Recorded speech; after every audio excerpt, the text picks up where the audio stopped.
Assalomu alaykum kanalimiz kuzatuvchilari. Mana yangi joylarimizga ishlarimizni o'rnatib, chiroyli ko'rinishga keltiryapmiz. 1,5lik, 1,80lik, 1,80 duxovka, moyka tushadigan, 1,80 gaz tushadigan ishlarimiz bor. 1,30lik mana bunisi. Kafellarni endi qo'yamiz buni. Buni 1,80 duxovkalar tushadi, gaz ham tushadi.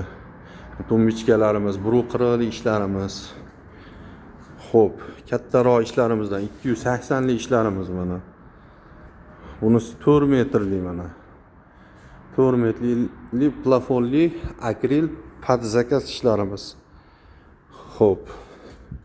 Bunisi ham mana 280 shkafli. Asta-sekin ustanovka qilyapmiz. Murojaat qilasizlar. Inshaalloh ishonchlilarni oqlaymiz.